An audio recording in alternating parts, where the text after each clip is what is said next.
ಎಲ್ಲರಿಗೂ ನಮಸ್ಕಾರ. ನಾನು ರಾಜೇಶ್ವರಿ. ರಾಜಿ ಅಡುಗೆ ಚಾನಲ್ಗೆ ನಿಮ್ಮೆಲ್ಲರಿಗೂ ಸ್ವಾಗತ. ಇವತ್ತಿನ special recipe chicken pepper fry ಹೇಗೆ ಮಾಡೋದು ಅಂತ ನೋಡೋಣ. ಕಡಿಮೆ ಸಮಯದಲ್ಲಿ ಅದು ಕುಕ್ಕರಲ್ಲಿ ಈ ಚಿಕನ್ ಫ್ರೈಯನ್ನು ಹೇಗೆ ಮಾಡ್ಕೋಬಹುದು ಅಂತ ಇವತ್ತಿನ ವಿಡಿಯೋದಲ್ಲಿ ತೋರಿಸ್ಕೊಡ್ತಾ ಇದ್ದೀನಿ. ಸಿಂಪಲಾಗಿ ಮಾಡಿದ್ರು ರುಚಿ ಅಂತೂ ತುಂಬಾ ಚೆನ್ನಾಗಿರುತ್ತೆ. ನೀವು ಕೂಡ ತಪ್ಪದೆ ಈ ರೀತಿ ಮನೇಲಿ ಒಮ್ಮೆ ಟ್ರೈ ಮಾಡಿ ನೋಡಿ. ಹಾಗೆ ನಿಮ್ಗೆ ಹೇಗೆ ಬಂತು ಅಂತ ಕಮೆಂಟ್ ಮುಖಾಂತರ ತಿಳಿಸಿ. ಬನ್ನಿ ಈಗ ಶುರು ಮಾಡೋಣ. ಬಿಸಿಯಾಗಿರೋ ಕುಕ್ಕರ್ಗೆ 6 ಟೇಬಲ್ ಸ್ಪೂನಷ್ಟು ಎಣ್ಣೆನ ಸೇರಿಸ್ಕೊಳ್ತಾ ಇದ್ದೀನಿ.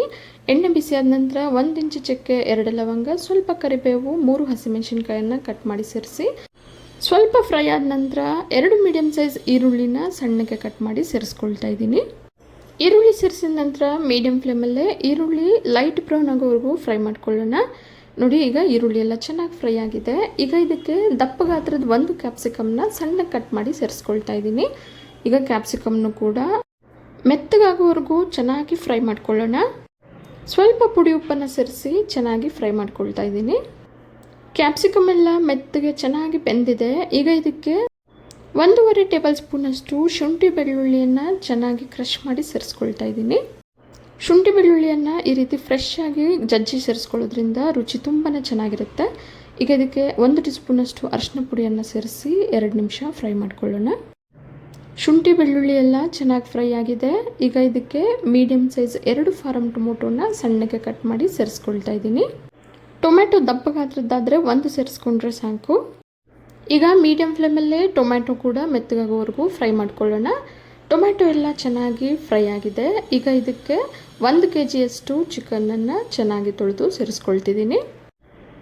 ಈಗ ಚೆನ್ನಾಗಿ ಮಿಕ್ಸ್ ಮಾಡ್ತಾ ಚಿಕನನ್ನು 2 ನಿಮಿಷ ಫ್ರೈ ಮಾಡ್ಕೊಳ್ಳೋಣ. 2 ನಿಮಿಷ ಫ್ರೈ ಮಾಡಿದ ನಂತರ ರುಚಿಗೆ ತಕ್ಕಷ್ಟು ಉಪ್ಪನ್ನು ಸೇರಿಸ್ಕೊಳ್ತಾ ಇದ್ದೀನಿ. ಈಗ ಮೀಡಿಯಮ್ ಫ್ಲೇಮಲ್ಲೇ 2 ನಿಮಿಷ ಫ್ರೈ ಮಾಡ್ಕೊಳ್ಳೋಣ. ಚಿಕನ್ ಫ್ರೈ ಮಾಡ್ತಿದ್ದಾಗೆ ಚಿಕನ್ನಲ್ಲಿರೋ ನೀರೆಲ್ಲ ಬಿಟ್ಕೊಳ್ಳುತ್ತೆ. ಚಿಕನ್ ಎಲ್ಲ ಚೆನ್ನಾಗಿ ಫ್ರೈ ಆಗಿ ನೀರೆಲ್ಲ ಬಿಟ್ಕೊಂಡಿದೆ. ಈಗ ಇದಕ್ಕೆ 2 ಟೇಬಲ್ ಸ್ಪೂನಷ್ಟು ಮನೆಯಲ್ಲೇ ಮಾಡ್ಕೊಂಡಿರೋ ಪೆಪ್ಪರ್ ಪೌಡರನ್ನು ಸೇರಿಸ್ಕೊಳ್ತಾ ಇದ್ದೀನಿ. ನಂತರ 1 ಟೀ ಸ್ಪೂನಷ್ಟು ಅಚ್ಚಕಾರದ ಪುಡಿ, 1 ಟೀ ಸ್ಪೂನಷ್ಟು ಧನಿಯಾ ಪುಡಿಯನ್ನು ಸೇರಿಸ್ಕೊಳ್ತಾ ಇದ್ದೀನಿ. ಮಸಾಲ ಪುಡಿಗಳನ್ನು ನಿಮ್ಮ ರುಚಿಗೆ ತಕ್ಕಂತೆ ಸೇರಿಸ್ಕೋಬಹುದು. ಮಸಾಲ ಪುಡಿಗಳನ್ನು ಸೇರಿಸಿದ ನಂತರ ಚೆನ್ನಾಗೊಮ್ಮೆ ಮಿಕ್ಸ್ ಮಾಡಿ 2 ನಿಮಿಷ ಫ್ರೈ ಮಾಡ್ಕೊಳ್ಳೋಣ. ತಳದಲ್ಲಿ ಈಗಾಗಲೇ ಚಿಕನ್ನಲ್ಲಿ ಬಿಟ್ಕೊಂಡಿರೋ ನೀರಿರೋದ್ರಿಂದ ನಾನು ಎಕ್ಸ್ಟ್ರಾ ನೀರೇನು ಸೇರಿಸ್ತಾ ಇಲ್ಲ. ಹಾಗೆ ಕುಕ್ಕರ್ ಲಿಡ್ನ ಮುಚ್ಚಿ ಮೀಡಿಯಮ್ ಫ್ಲೇಮಲ್ಲೇ 1 ವಿಸಿಲ್ ಕೂಗಿಸ್ಕೊಳ್ತೀನಿ. ಒಂದು ವೇಳೆ ಚಿಕನ್ ಫ್ರೈ ಮಾಡಬೇಕಾದ್ರೆ ತಳದಲ್ಲಿ ನೀರೆಲ್ಲ ಪೂರ್ತಿಯಾಗಿ ಡ್ರೈ ಆಗಿದೆ ಅಂತಂದರೆ ಆವಾಗ ನೀವು ಸ್ವಲ್ಪ ನೀರನ್ನು ಸೇರಿಸ್ಕೋಬಹುದು. 1 ವಿಸಿಲ್ ಬಂದ ನಂತರ ಗ್ಯಾಸ್ ಎಲ್ಲ ಪೂರ್ತಿಯಾಗಿ ತಣ್ಣಗಾದ ಮೇಲೆ ಕುಕ್ಕರ್ ಲಿಡ್ನ ತೆಗೆದು ಮತ್ತೆ ಗ್ಯಾಸನ್ನು ಆನ್ ಮಾಡಿ ಸಣ್ಣಗೆ ಹೆಚ್ಚಿರೋ 1 ಕೈ ಹಿಡಿಯಷ್ಟು ಕೊತ್ತಂಬರಿಯನ್ನು ಸೇರಿಸ್ಕೊಳ್ಳೋಣ. ಈಗ ಮೀಡಿಯಮ್ ಫ್ಲೇಮಲ್ಲೇ ಈ ಚಿಕನ್ನಲ್ಲಿ ಬಿಟ್ಟಿರೋ ನೀರು ಏನಿದೆ ಇಷ್ಟನ್ನು ಪೂರ್ತಿಯಾಗಿ ಡ್ರೈ ಆಗೋವರೆಗೂ ಫ್ರೈ ಮಾಡ್ಕೋಬೇಕು. ನೋಡಿ, ಈಗ ನೀರೆಲ್ಲ ಪೂರ್ತಿಯಾಗಿ ಡ್ರೈ ಆಗಿದೆ. ಈಗ ಗ್ಯಾಸ್ ಫ್ಲೇಮನ್ನು ಆಫ್ ಮಾಡಿ ಬಿಸಿ ಬಿಸಿಯಾಗಿ ಸರ್ವ್ ಮಾಡ್ಕೊಳ್ಳೋಣ. ಇವತ್ತು ನಾನು ತೋರಿಸಿರೋ ವಿಧಾನದಲ್ಲಿ ಚಿಕನ್ ಪೆಪ್ಪರ್ ಫ್ರೈಯನ್ನು ಈ ರೀತಿ ಒಮ್ಮೆ ಟ್ರೈ ಮಾಡಿ ನೋಡಿ. ತುಂಬಾ ರುಚಿಯಾಗಿರುತ್ತೆ. ಮನೆಗೆ ಯಾರಾದರೂ ಗೆಸ್ಟ್ ಬಂದಾಗ ತುಂಬಾ ಈಸಿಯಾಗಿ ಈ ಸ್ಟಾರ್ಟರ್ ರೆಸಿಪಿಯನ್ನು ಮಾಡ್ಕೋಬಹುದು.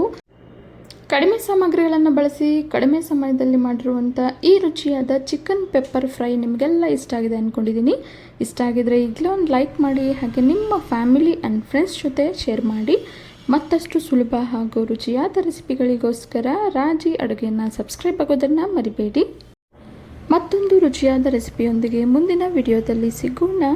ಧನ್ಯವಾದಗಳು.